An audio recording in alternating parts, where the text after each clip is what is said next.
Hello and welcome to a new video from Juggler 66, Hour of the Truth. Today again I've come here to read another part of the wonderful, for most people unknown, often suppressed book, The Secret History of the Jesuits from Edmond Paris from 1975 when it was published. This is really a wonderful book on the suppressed history of the Jesuits. I have read Rulers of Evil, which deals a lot with the Jesuits, of course, for the United States of America, my brethren over there. The book from F. Tapasausi.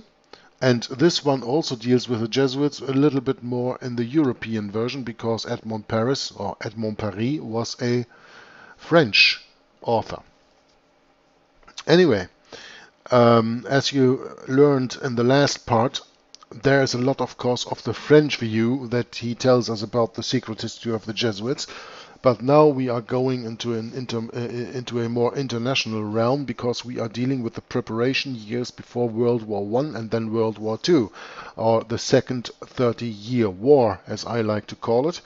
And keep in mind that these wars were initiated by the Roman Catholic Church through the Jesuit order, which we will learn while we are reading this here, and they are nothing else but a crusade. They are a quote-unquote holy war, because there are a lot of people who say, yeah, but you know, when Germany was told by the Pope Leo XIII to be the sword of the Roman Catholic Church, why then were the Germans defeated? Well, that is only because people who ask these questions do not understand that the Jesuits always stand on both sides. And in the end, the Church must win. So the Church takes two enemies of it, and instead of fighting them themselves, they incite these two against each other and let them kill each other off. And that's what the Second World War was. Germany, an enemy, because it was the northern of Germany, was Protestant, an enemy of the Roman Catholic Church and the papacy. Russia, an enemy because they were Orthodox, and there are so many other reasons why they are enemies of the Roman Catholic Church. The same with the United States of America, Protestant, and of course the second beast of Revelation 13. Protestants in England and people in France who did not want to adhere to ultramontanism, as we have learned already in reading this book. So this is why I'm going to continue now in the next part of this book, The Secret History of the Jesuits from Edmond Paris. And we continue on page 109 in the PDF in the start of chapter 9, still of course in section 4 of the book. Which deals with the European history of the Jesuits, and this chapter 9 is called The Years Before the War. We are dealing with the years between 1900 and 1914.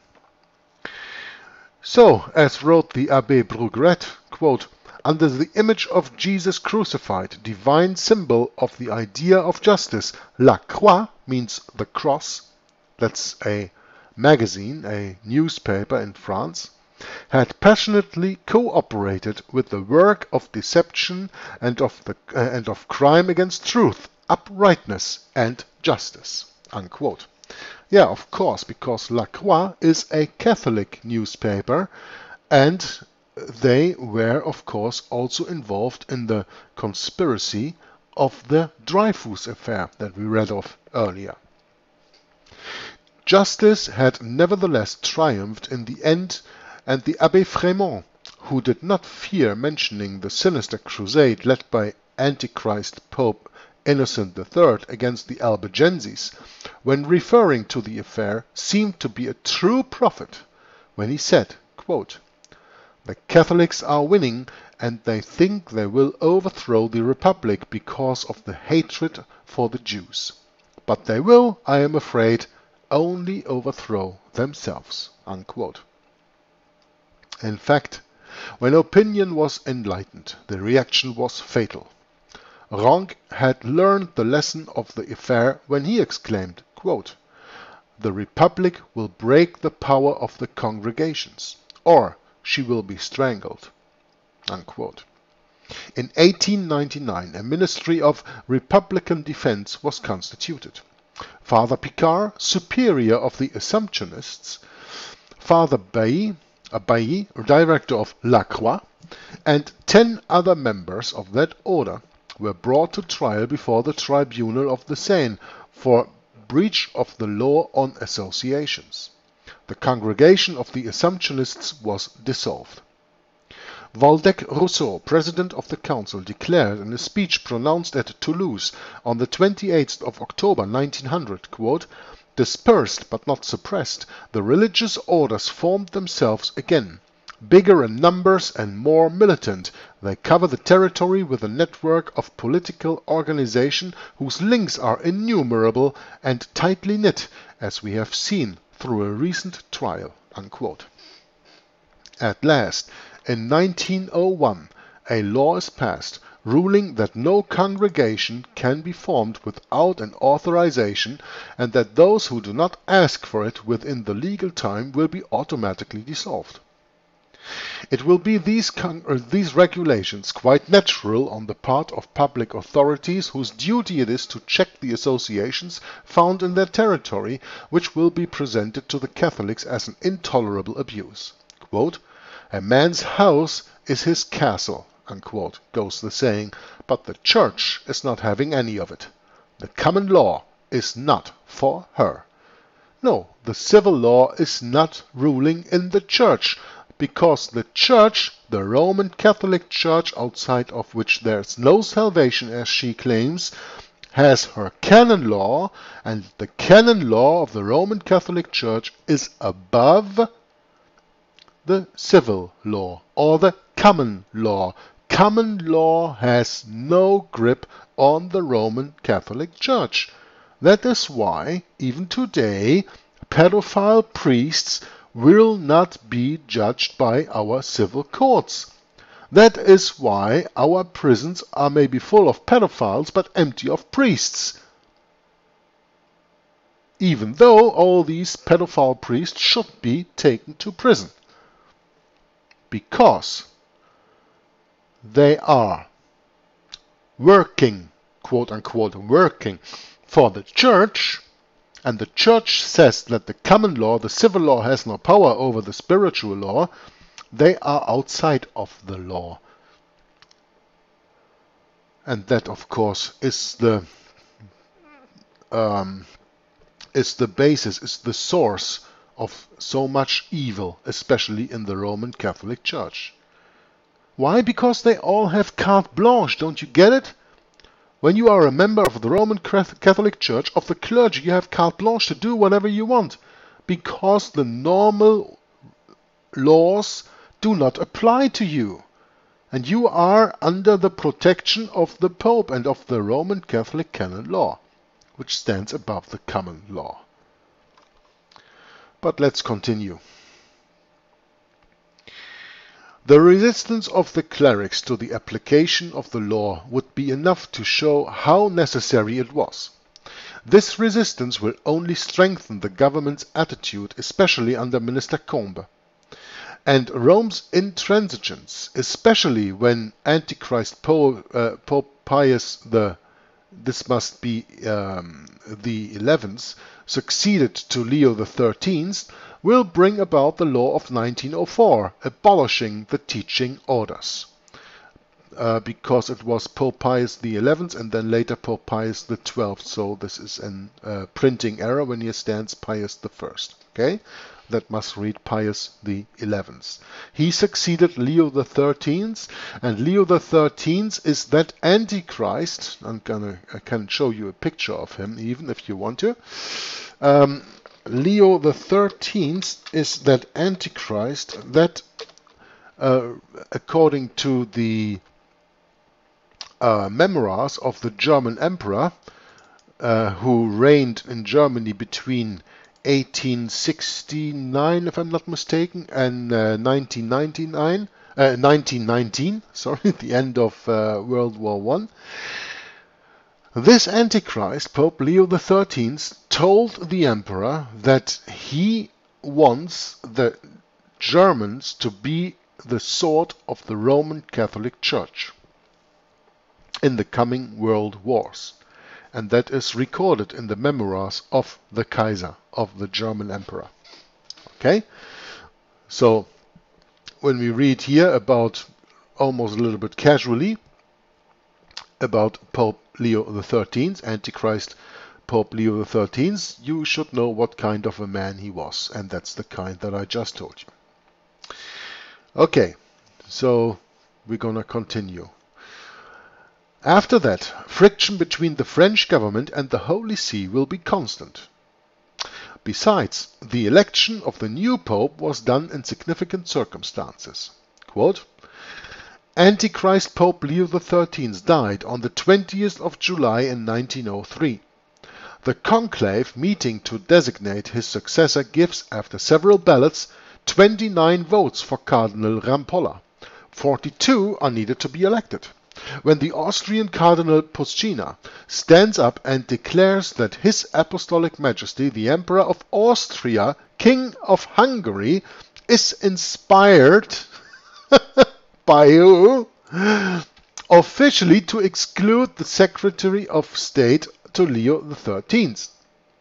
We know that Cardinal Rampolla is pro-French. Cardinal Sarto is elected. Through the maneuver of Austria, which substituted itself for the Holy Spirit to inspire the cardinals of the conclave, because the Roman Catholic Church claims apostolic succession from one pope to another, and when you read when you follow my reading of Babylon Mystery Religion that I did on my channel, the book from Ralph Woodrow, you can only laugh about apostolic succession, because there is no such thing. And that the new Pope is inspired by the Holy Spirit, well, what do we read here? Through the maneuver in Austria we just read, which substituted itself for the Holy Spirit to inspire the cardinals of the conclave, this election is a victory for the Jesuits. So, this maneuver in Austria actually takes over the work of the Holy Spirit in the Vatican. So much for apostolic succession, right? Indeed, the author continues, the new pontiff, described as a mixture of village priest and archangel with a fiery sword, unquote, is the perfect type of man wished for by the order of the Jesuits. This is what Monsieur Adrien Dancet says about it, and we had already read numerous quotes of him. This is another one. Quote, when we love the Pope, we do not limit the field in which he can and must exercise his will, unquote. Or this from his first consistorial address, quote, we know that we will shock many people when we declare that we will necessarily be involved in politics. But anyone wanting to judge fairly can see that the sovereign pontiff, invested by God with the supreme authority, doesn't have the right to separate politics from the domain of faith and morals, unquote. Now, isn't this an interesting sentence? Some people who say, oh, the Pope has no political power, oh, the Roman Catholic Church is not political. If you didn't understand it as far as we have gone already in these all readings here of this book and all the other book readings, then a sentence like this is writing on the wall. Adrien Dancet is quoted here as saying, quote, we know that we will shock many people when we declare that we will necessarily be involved in politics. Okay, so when we, the Roman Catholic Church, tell people that we are declaring to them that it will be necessary that we are involved in politics, we will shock many people, but anyone wanting to judge fairly can see that the sovereign pontiff, Pontifex Maximus, the vicar of Christ, the Antichrist of the Bible, invested by quote-unquote God, this should be with a small g of course, with a supreme authority, doesn't have the right to separate politics from the domain of faith and morals. Means even the Pope does not have the power to separate church and state. That's what this says here. So Pius X, again that must be Pius XI if I'm not mistaken, as soon as he had acceded to St. Peter's throne, publicly declared or Pius X, sorry, yeah, that's probably right, because during the Second World War we had Benedict XV, and Pius XI was in the time of the 1929, the Lateran Treaty, and the beginning of the World War II until 1939. So this must probably be right here. So Pius X, as the author says here, as soon as he had acceded to St. Peter's throne, publicly declared that, for him, the Pope's authority must be felt in every domain, means spiritually and temporally, and that political clericalism is not only a right, but political clericalism is a duty. He also chose for his Secretary of State a Spanish prelate, Monsignor Merry del Val, who was 38 years old and, like him, passionately pro-German and anti-French. Now, this state of mind is not surprising when we read these words from the Abbé Fremont. Quote, Merry del Val, whom I met at the Roman College, was the Jesuits' favorite pupil. Unquote.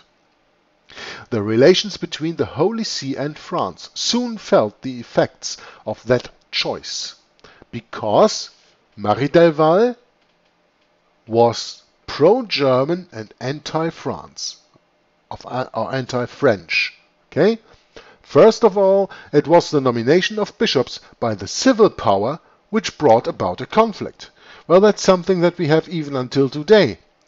There is a lot of quarrel between the Roman Catholic Church and China because China took the right to appoint bishops.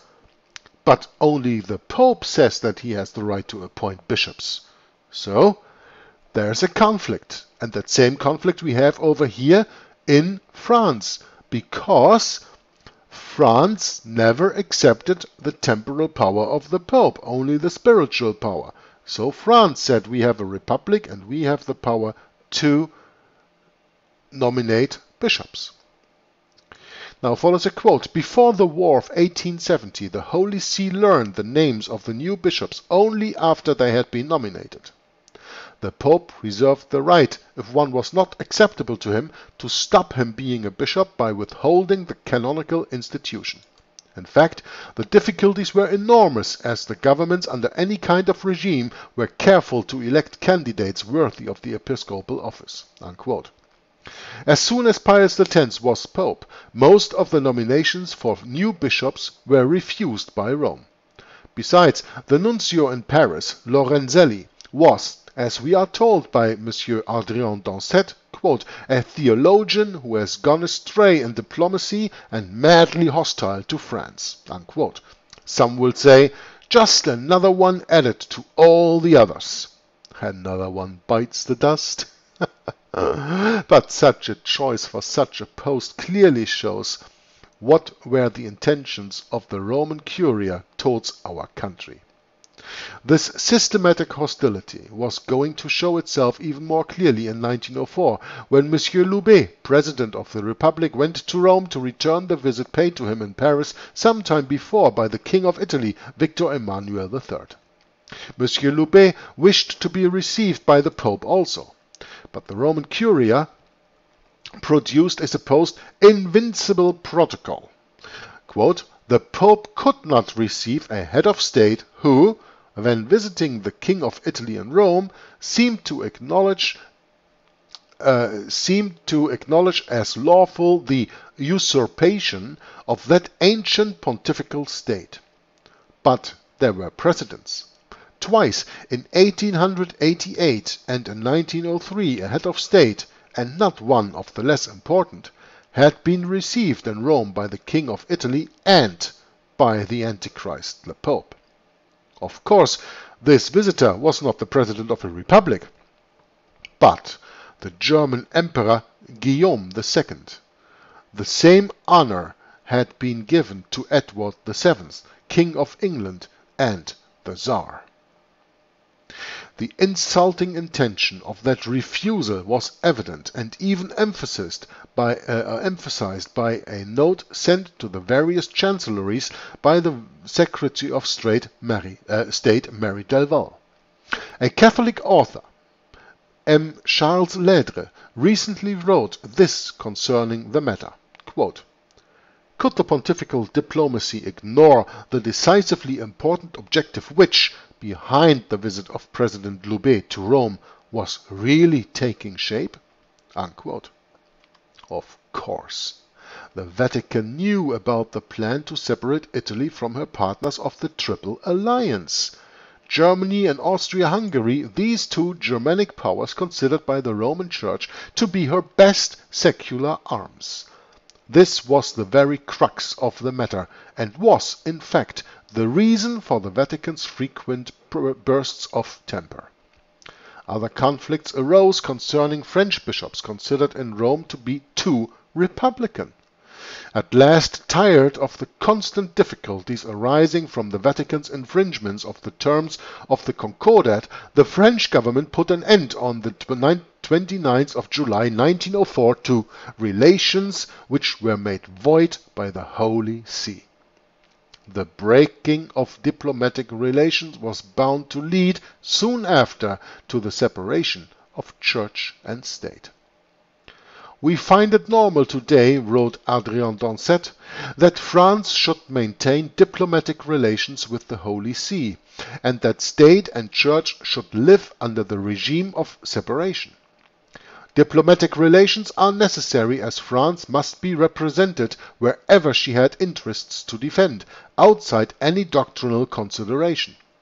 But separation is necessary as, in a democracy founded on the sovereignty of a people divided by several beliefs, the State only owes liberty to the Church." And the author adds, "This is, at least, the general opinion."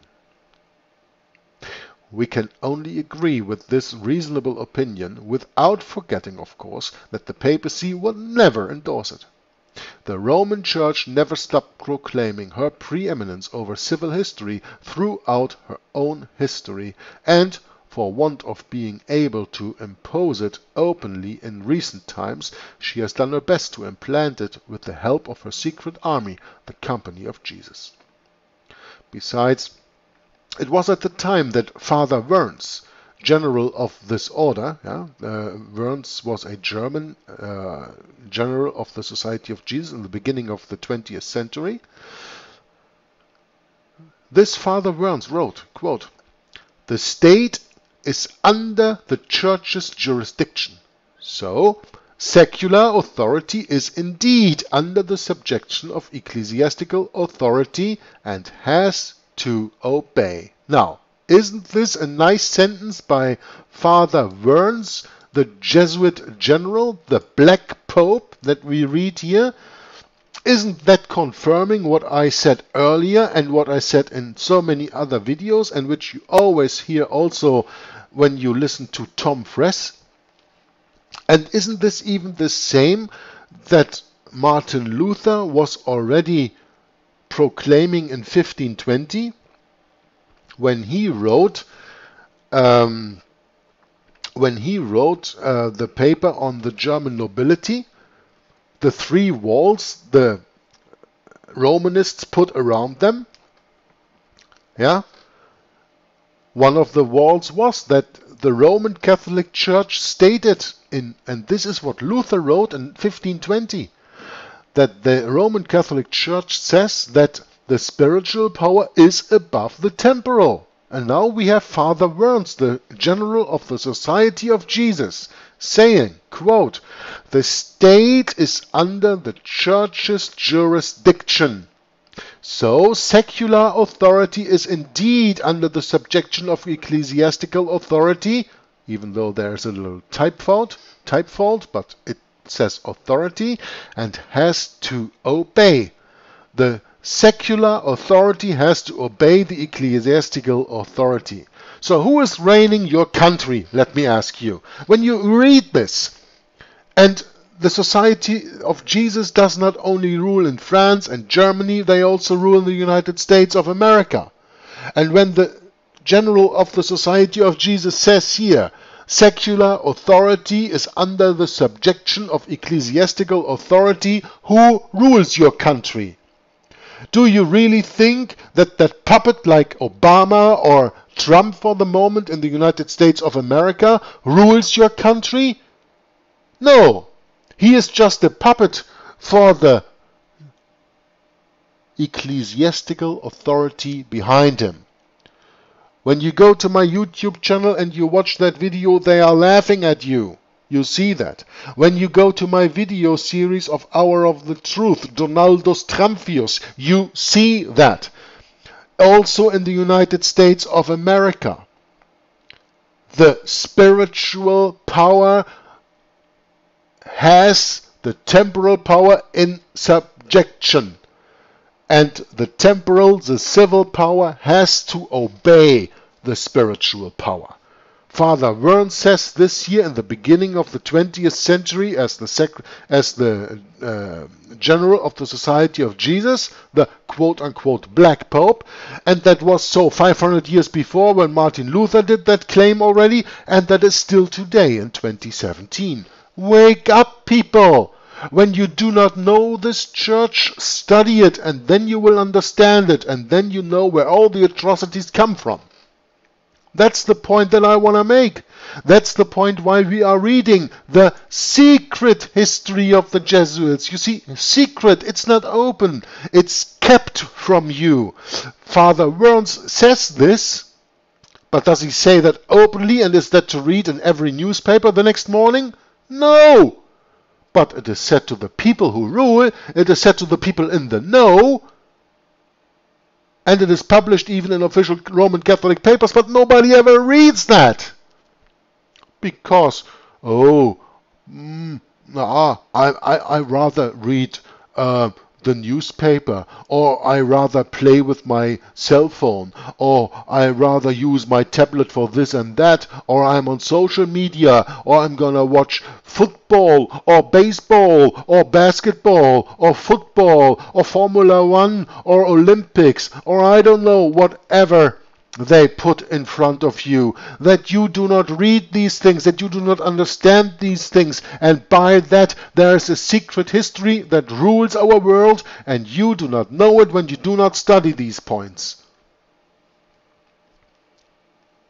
The Black Pope, the General of the Order of the Society of Jesus, the Compagnie de Jesus, says the state is under the Church's jurisdiction. So, secular authority is indeed under the subjection of ecclesiastical authority and has to obey. Unquote. That is the doctrine of these intransigent champions of theocracy. Counselors as well as those who execute their commands, who made themselves indispensable at the Vatican. So much so that today, and we are speaking about the middle of the 20th century, it would be absolutely impossible to distinguish even the smallest difference between the Black Pope and the White Pope. They are one and the same. Now, what else does confirm that the Black Pope and the White Pope are one and the same? When you read the constitutions of the Jesuits, and there are books out there, you can read it for yourselves, then you know that in the Jesuit order, it is, I think, in the constitutions 500 times repeated, that the Black Pope must be addressed as the Vicar of Christ. Vicarius Filii Dei. That's the same title the White Pope claims for himself. The Antichrist. He claims for himself the title Antichrist instead of Jesus Christ. He takes the place of Jesus Christ. That title, Vicarius Filii Dei, also works for the Black Pope. And when that works for the Black Pope and the White Pope, well, we can see, as the author says here, they are the same. It is absolutely, or it would be absolutely impossible to distinguish even the smallest difference between the Black Pope and the White Pope. They are one and the same. And when we refer to the politics of the Vatican, we simply mean the Jesuits' politics. With many other qualified observers, the Abbé Frémont admits it as follows, quote, "The Jesuits dominate the Vatican," unquote. And this is another quote that we can read in Anje Siegfried in his book on page 421. Before the irreducible opposition of the Jesuits, all powerful in the Church, to the Republic, the state is constrained to enforce the law of separation with several amendments from 1905 to 1908. This law does not want to decrease the Church's wealth and her buildings set up for worship. The faithful can form themselves into local associations under the direction of the priest to manage them. What's Rome going to do? The encyclical letter Vehementer from the 11th of February 1906, Antichrist Pope Pius X condemned the principle of separation and the one pertaining to the local associations. But does he go beyond the principles? We will soon know. In spite of the advice from the French episcopate, he rejects all settlement on the 10th of August 1906 in the encyclical letter Gravissimo. This is another disappointment for the liberal Catholics. Quote, "When I think," acclaimed Brunetière, that what is refused to the French Catholics with the certain knowledge that such refusal will unleash a religious war in our poor country, which needs peace so much, is granted to the German Catholics, that the local associations have been operating there for 30 years to everyone's satisfaction, I cannot help, as a patriot as well as a Catholic, feeling most indignant." Unquote. There was some trouble, in fact, when an inventory of ecclesiastical properties was taken, but not a religious war.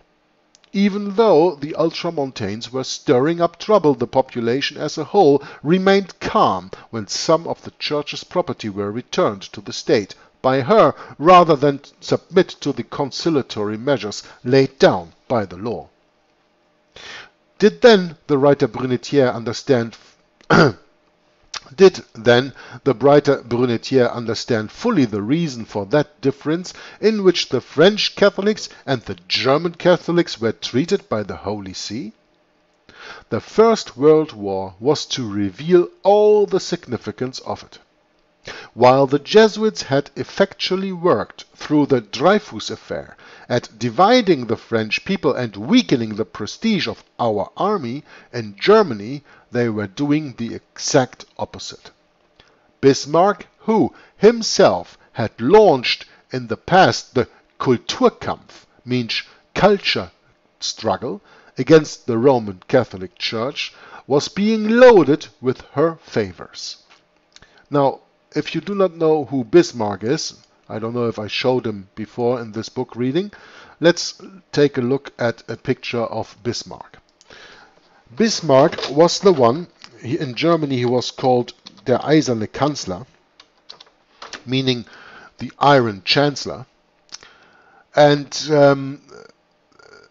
this Otto von Bismarck, who lived and died near Hamburg, I have visited that place because I come from Hamburg originally.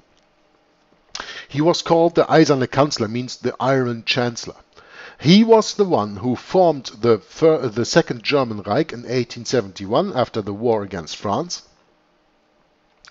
And he was a Prussian and he was a Protestant, and he had a culture war with the Pope. A cultural war. Why? Because the Pope was Catholic and he was Protestant. Okay? And he founded the Protestant Second German Reich.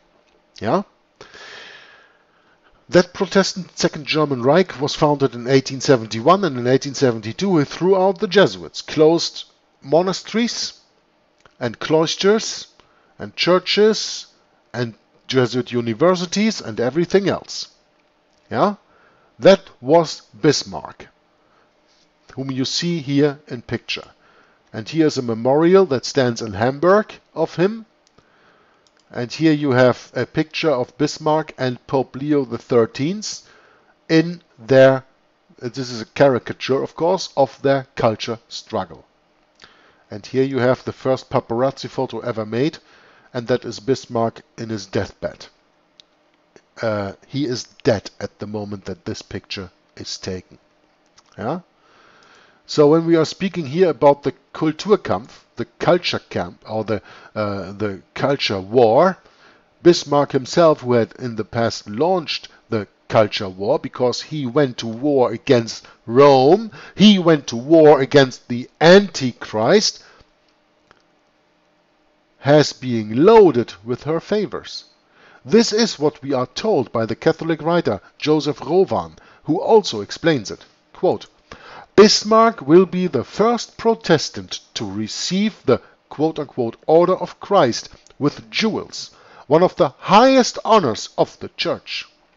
The German government allows newspapers devoted to it to publish the fact that the Chancellor would be ready effectually to uphold the Pope's pretensions of a partial restoration of his temporal authority.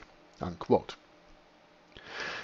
In 1886, the Center, which is a German Catholic party, and we will deal with that very much when we come to the preparations of the Second World War and when we are dealing with the Third Reich between 1933 and 1945, that center party that was responsible for a great part to put Hitler into power.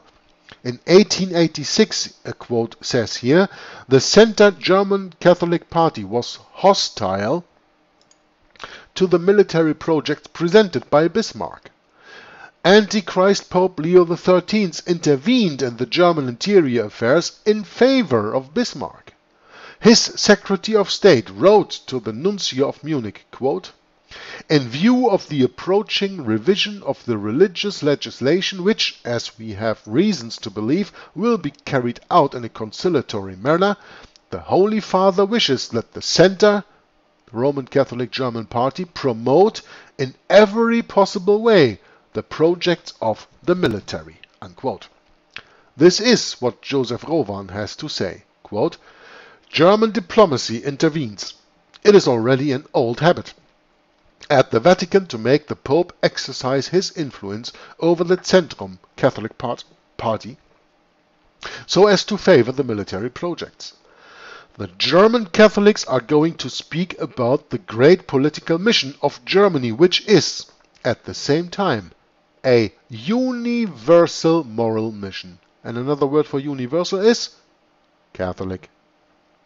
The Centrum, or center, makes itself also responsible for the prolongation of a reign which, from blustering and weakness, warlike speeches over naval armaments to more warlike harangues, will eventually lead Germany to catastrophe. The Centrum enters the war of 1914 convinced of the uprightness, purity and moral integrity of its country's leaders, of the agreement of their plans and program with the plans of eternal justice. Unquote. As we can see, the papacy had done what was necessary to implant this conviction. Besides, as Monsignor Fruworth said in 1914, quote, Germany is the base on which the Holy Father can and must establish great hopes. Unquote. And there, of course, you have a reason again why Pope Leo XIII said that he wants Germany to become the sword of the Roman Catholic Church. He said that to the German Emperor. And I quote that in the book Behind the Dictators, which I also read on my channel. You can look up the playlist, which link is also provided in the description box of this video. Germany is the base on which the Holy Father can and must establish great hopes. Germany was the arm, the military arm, of the Roman Catholic Church in the First World War and also in the Second World War, but only to pay dearly for it. And that all was planned because the Jesuits are on both sides. Always. The Jesuits are on both sides. This ends the reading of the book The Secret History of the Jesuits today in this chapter 9 that we were reading, and we will continue next time in the next part, section 5, that is called The Infernal Cycle, and in chapter 1, which deals with the First World War. Now we have dealt with everything building up to the very First World War, and next time we will go and speak about the First World War. And from that we will go over to the Second World War. And don't miss it, I can tell you. I am reading now on page 115 of 197, so we still have more than 80 pages to go, and I can advise you to miss nothing. And if this is the first video that you are watching of this series, then go back, click on the playlist, which link is provided in the description box of this video, and watch all parts of this secret history of the Jesuits by the book from Edmond Paris from 1975. It will be worth your while. You will gain understanding. So, this was it so far. Until next time, Joggler66 from Hour of the Truth signing off says God bless you and bye-bye. Especially I work in dealing with the infiltration of churches and religious institutions as well as government. That cover a tremendous number of institutions. And the purpose of that infiltration was what for? Well, the purpose is what the Roman Catholic system has all the time as her own purpose, is to infiltrate, to penetrate all the areas of life where the Roman Catholic can have control and access for the coming world government. Simply put, this country and this world benefit from your commitment to Jesuit principles, to being men. As a graduate of another great Jesuit institution, Xavier University, I have great affection for the value and purpose of the Jesuit education. What that means is, in preparation for that world government, the Roman Catholic institution, especially since the establishment of the Jesuit order in 1541, throughout all these 500 years, they've been in preparation and through infiltration and penetration of every level of society in order to take over the world politically and religiously. What a beautiful day the Lord has made. Holy Father, on behalf of Michelle and myself, welcome to the White House. There are two doctrines that define very well these dangerous goals of the Roman Catholic institution. Two doctrines define this very well. One is called the doctrine of the apostolic succession, and that is dealing with the papacy. And the other is the doctrine, the temporal power, and that is dealing with world government. Of course, both, because you can see that even the Pope and his own individual office, he meet those requirements. He is not only the head of his church, as he called himself, John Paul II, the present Pope. He said he is the pastor of his church. He is not only that, but he is the head of his state. It is a sign, perhaps, of how far we have come in this country that today's news of formal recognition between the governments of the United States and the Vatican did not create a furor. Once upon a time, it would have. Once upon a time, and not all that long ago, it did. From the time of President Washington, there was the first president to be utilized by the Jesuits. If you were not aware of that, President Washington already was initiated by the Jesuits to bring about the first communication with the Vatican ever known in this country. From there on, President Reagan, to all this time, President Reagan has come to fulfill the greatest moment in the history of this conspiracy.